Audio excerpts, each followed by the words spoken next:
Hi everyone, it's Caroline. I'm one of the founders of Selkie Patterns, and today I would like to talk to you about the relationship between sewing, as in sewing your own clothes, and sustainability. And I'd like to talk to you about this because I think lots of people have questions about this or don't. The relationship between the two things isn't super clear.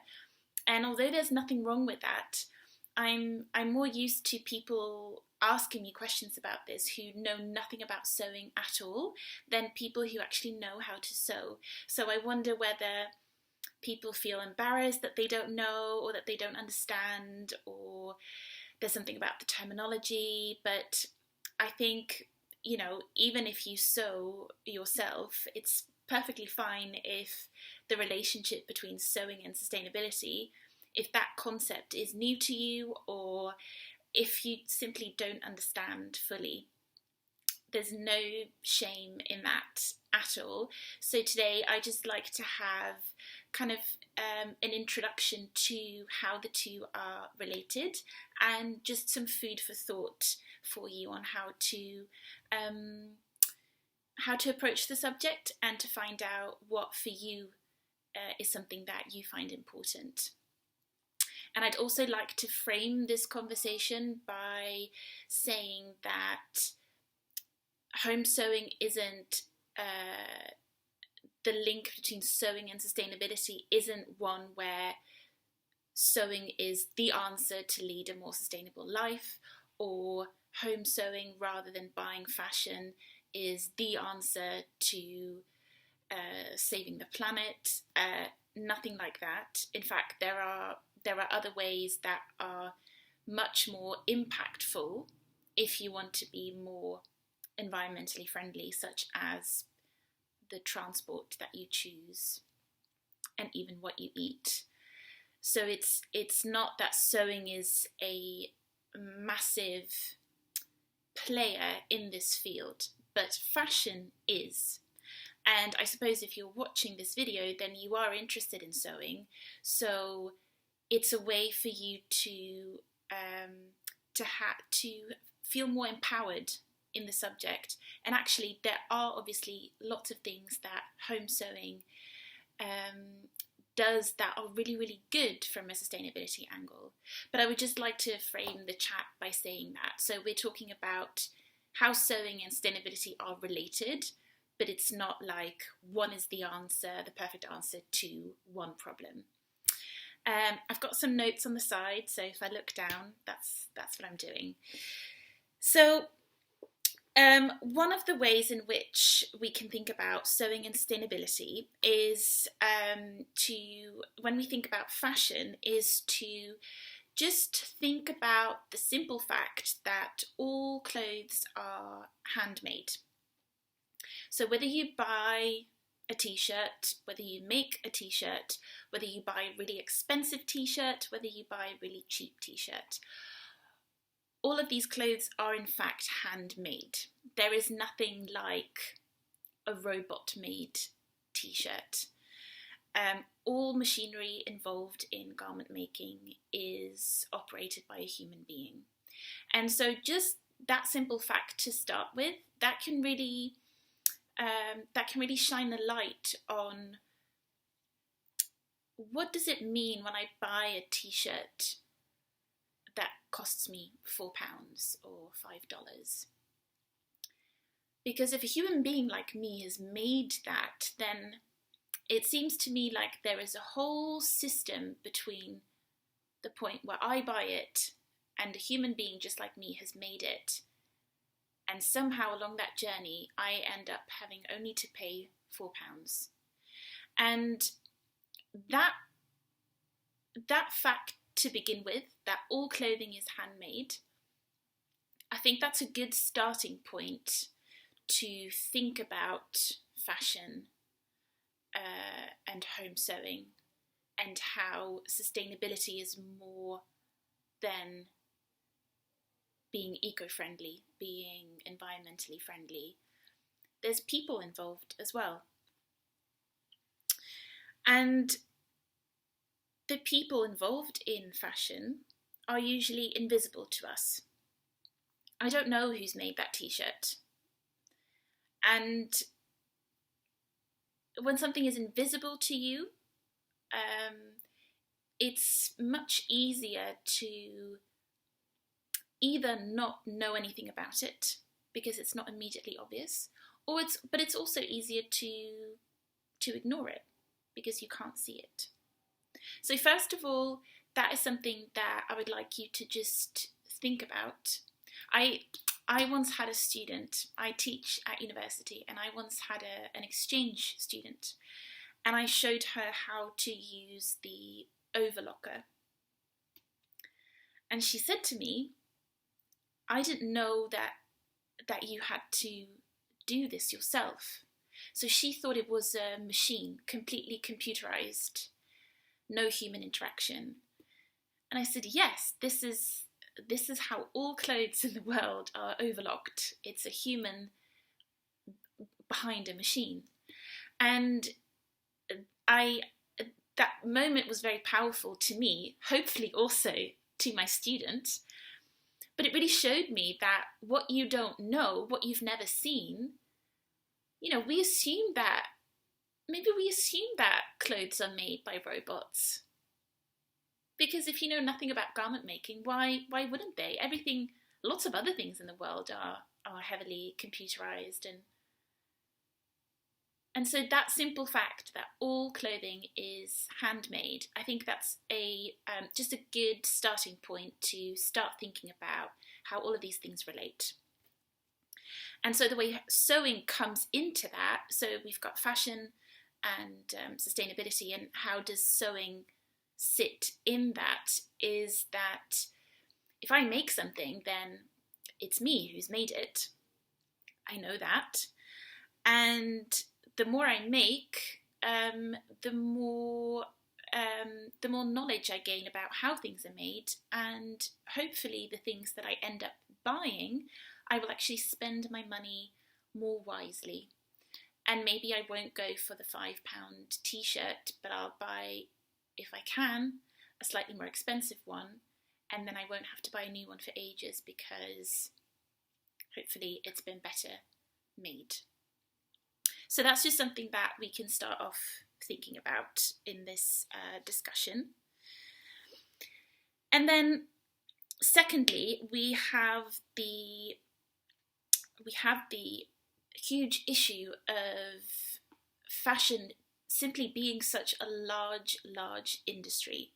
Fashion is one of the top 5 industries in the world globally. It employs millions of people in all different ways. And as an industry, the fashion industry pollutes more than transport. And again, this is very surprising to a lot of people. And actually, I think I was surprised when I first learnt about it. And I think that's because growing up, I was made very aware of, emissions, carbon emissions, cars, planes, how bad that was. Emissions from transport, that's my strongest memory of learning about what do humans do that's bad for the planet as a child. That's what I learnt in school. So as an adult, learning that fashion actually pollutes more than transport, it was very eye-opening because I just never heard that ever growing up. But it's very true. And if you want to look into the nuances in how the fashion industry pollutes, you can look at, for example, the dyeing of fabrics. So dyeing fabrics in different colours, the chemicals that are used in that, and the water that is used during that process. There is waste, so there's wastewater and chemicals in that water. That is a heavily polluting factor of the fashion industry. And you can also look at the fact that fashion as an industry is so global that one garment will have travelled all over the world before it reaches you. So the crop may have been grown and harvested in one place, it's spun into a fabric in another, it's dyed or printed somewhere else, and then it's made into a garment in a different country, and then it's shipped to you. And all of that contributes to a very large impact on our environment. So those are just two examples of ways that the fashion industry is polluting that you can look into if you're interested in that. And so the way home sewing comes into this, so let's bring it back to home sewing, is that sewing your own garments eliminates a lot of those processes. So again, if we look at a t-shirt traveling to 6 countries before it reaches you and you can start wearing it, if I make my t-shirt, I can maybe half that journey. So what I need is the fabric, and that might have still come from 2-3 different countries, but I eliminate the production process of turning the fabric into a garment because it's me doing that. So that's a way in which home sewing can contribute to a more sustainable version of garment making. And then let's think about how fashion, or we can call it fast fashion, this phenomenon of buying a lot and buying a lot throughout the year and trends. Fast fashion has created a culture of extreme overconsumption, and we buy more than we could ever really need in a lifetime. And for this reason, we buy clothes that are not made to last, kind of on purpose, but also to keep up with trends. Factories have got to churn out stuff quickly.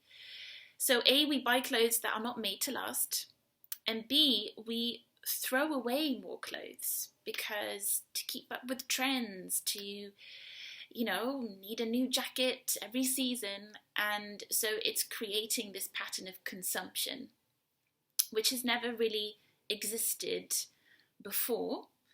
And so it's fairly new, but we've clearly adapted to this very quickly and very quickly caught on. And this is a pattern that is now very common in places like Europe and the States and Australia. And both of these things, buying clothes that don't last and throwing away clothes, they lead to a lot of waste. And this typically ends up in landfill.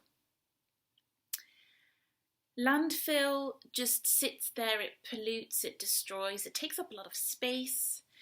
And so all of those binned clothes, again, we bin them, they become invisible to us. But actually they cause a very long-term serious issue for our environment. And it simply creates waste at a ginormous level.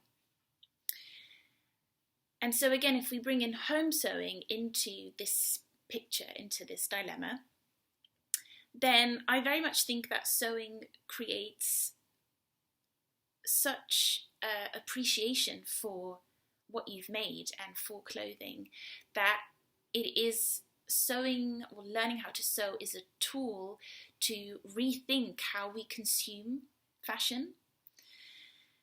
And it can really lead to this kind of thoughtfulness about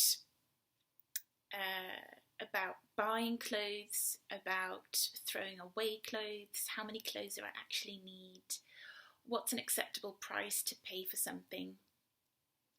And so I think learning how to sew, or sewing your own clothes, or any kind of home sewing, it typically leads to a healthier consumption pattern when it comes to fashion. And then that is a way to increase sustainability, because if I, through sewing, have developed a stronger appreciation for how things are made and what things probably cost in real life, and as a result of that I buy less, then that is a small but great contribution to leading a more sustainable life. And also, made clothes are usually loved and cherished for longer, so another way that that contributes in a really positive way. And then we can also think about, I mentioned this right at the beginning, sustainability applying to humans.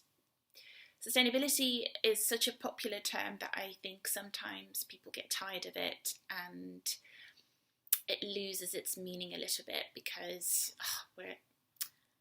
sometimes you just feel a little bit sick of it because it just sneaks into everywhere. And it does that because it's important, but it also does that because sustainability as a word can actually encompass a lot of different things. So one of the ways that sustainability is also applicable to fashion, home sewing, is we can ask ourselves, are extreme working conditions and extremely low salaries, is that a sustainable way to work? Is that a sustainable livelihood? Is that a sustainable way to do business?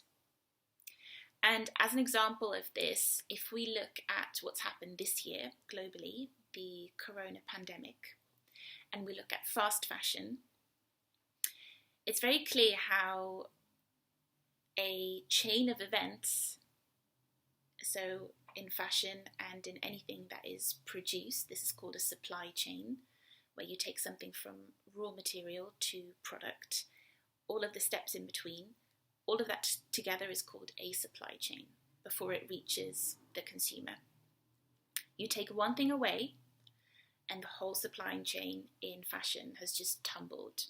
So during the pandemic, lots of high street fashion brands had to cancel their orders with their factories because shops were closed on the high street, so they were making less money there. But also, globally, people were spending less money on buying clothes. I suppose we didn't really have an occasion to go out. I think lots of people's finances have been severely affected by the pandemic. And so high street fashion brands felt like they had to cancel these normally huge orders that they'd place with their factories. And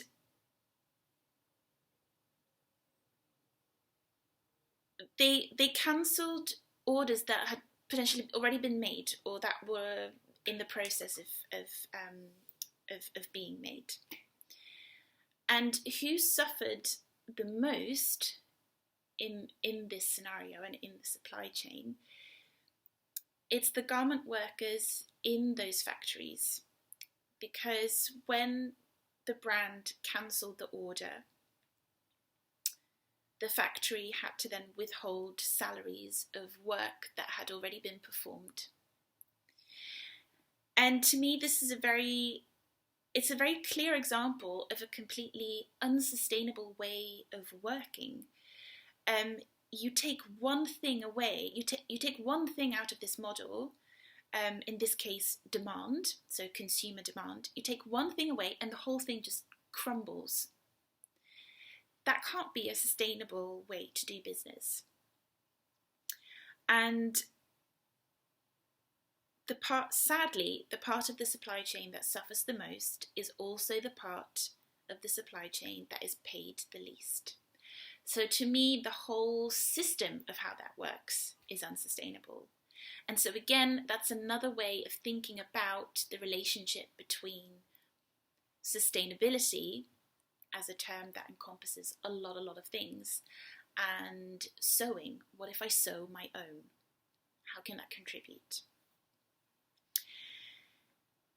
And in this way, I think you could almost say that home sewing is a bit radical, because it's a way of turning your back on a system of a completely unfair balance between supply and demand, and a system of exploitation where all of the money can be found at the top of the supply chain in a very small group of people,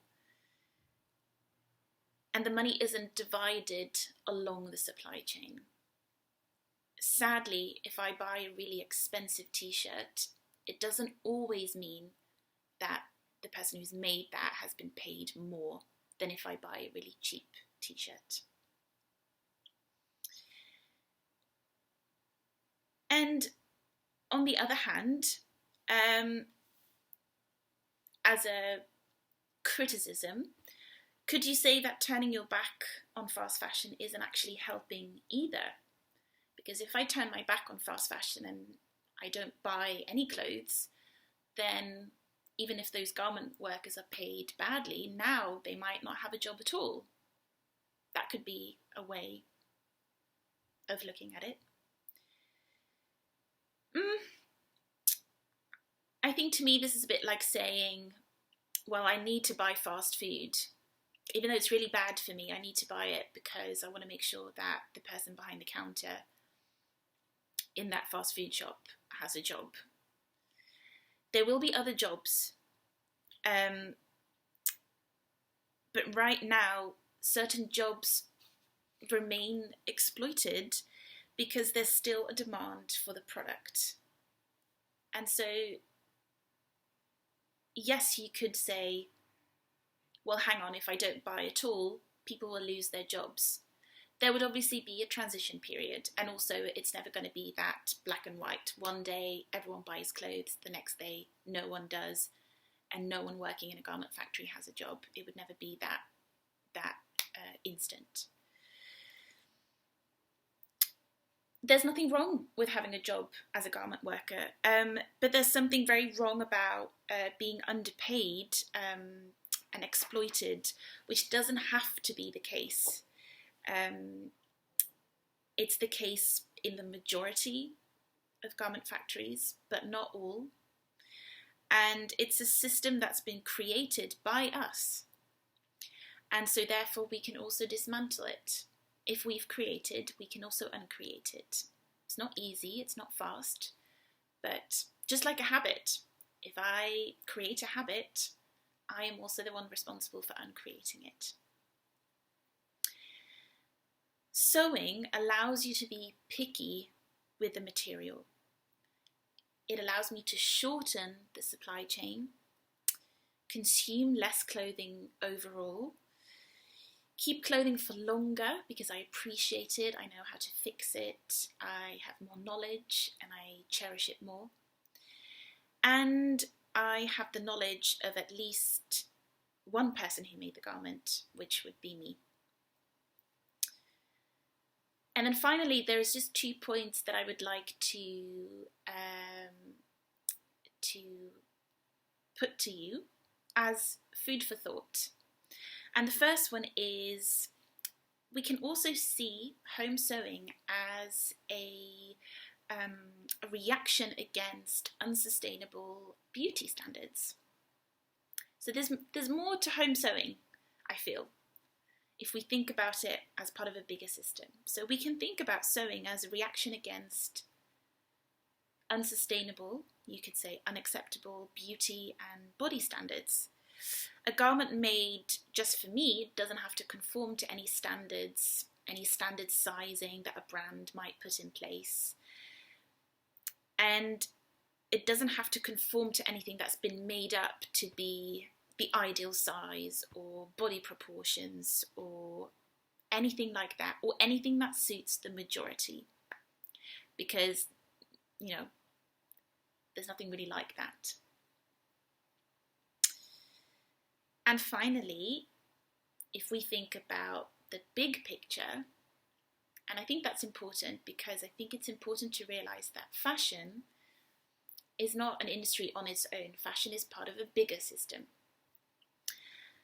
Could we see home sewing as a reaction against fashion as a part of the bigger system that is built on exploitation, colonialism, slavery, and extreme financial profit for a very, very small select group of people in this world? if we look at fashion, we have to look at textiles. And the history of fabrics and textiles is dripping in the history of colonialism and slavery. It's not really separate. And it's unfortunately not completely in the past either. And when we're in that area of this topic, again, I'm just going to say that it benefits a very, very small group of people financially in this world at the cost of a very, very large group of people. Like I said right at the beginning, fashion employs millions of people around the world. And so it's at the cost of a very, very large group of people, vulnerable, marginalised people, sometimes without workers' rights, often women, often people of colour. Fashion is extremely flawed, as is the history of fashion. And I think that is a way to think about the bigger picture. It's not about just buying that one t-shirt, but what is it part of? And in that way, if you think about it, home sewing can mean so many things. It can be a way to be more sustainable from an environmental standpoint. It could be a refusal to buy into beauty standards that you don't agree with. And it can be a way to refuse to give in to this consumerism that we just seem to be whipped up in a frenzy by marketing and media, that you need to buy this and you need to buy it now. It's really a way to react to all of those things, and all of those things can fall under the umbrella term of sustainability. So I hope this has given you some food for thought. There's obviously so many layers to all of this. It's not a 30-minute chat and then that's it. There are so many layers, there are so many topics that on their own you could talk and study for hours and days and months and years. But the point of this video is to take that away for a second and start at the beginning to give you a framework of how to think about the relationship between sewing, sustainability, and what's interesting to you. Because I think you can never learn about every single thing, unless it's your job, I suppose. But having some kind of knowledge, I think can be really empowering. And even if you think after today, after you've watched this video, and you think, I've never really thought about the fact that, maybe the garments that I buy, they travel so far all over the world before they reach me. Let me look into that brand that I love. Even if that's something that comes out of you watching this video, that's great. Or if you think, oh yeah, actually the part about sewing my own clothes as a way of reacting against body standards, that really, really resonates with me. Amazing. Go with that. You don't have to become an expert, but I think as the world progresses and world events, are more in our face, it's good to have a level of knowledge so that you can decide what you want to look into a bit more.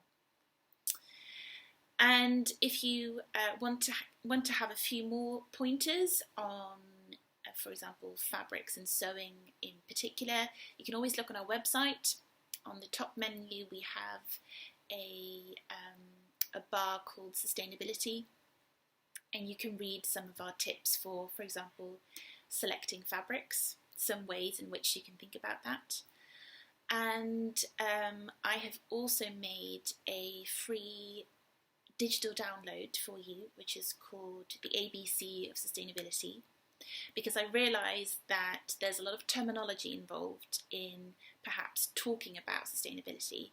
And so if the terminology stands in your way of understanding, or if you find it really off-putting, but you would like something to guide you and look it up, then that is available on our website, and it's terminology explained. Carbon footprint, zero waste. What does it all mean? You can find it in there if that's of interest to you. Thank you so much for listening today, and I hope this is giving you something to work with and that you've learned something new and that you've gained some clarity. I hope to see you soon. Bye!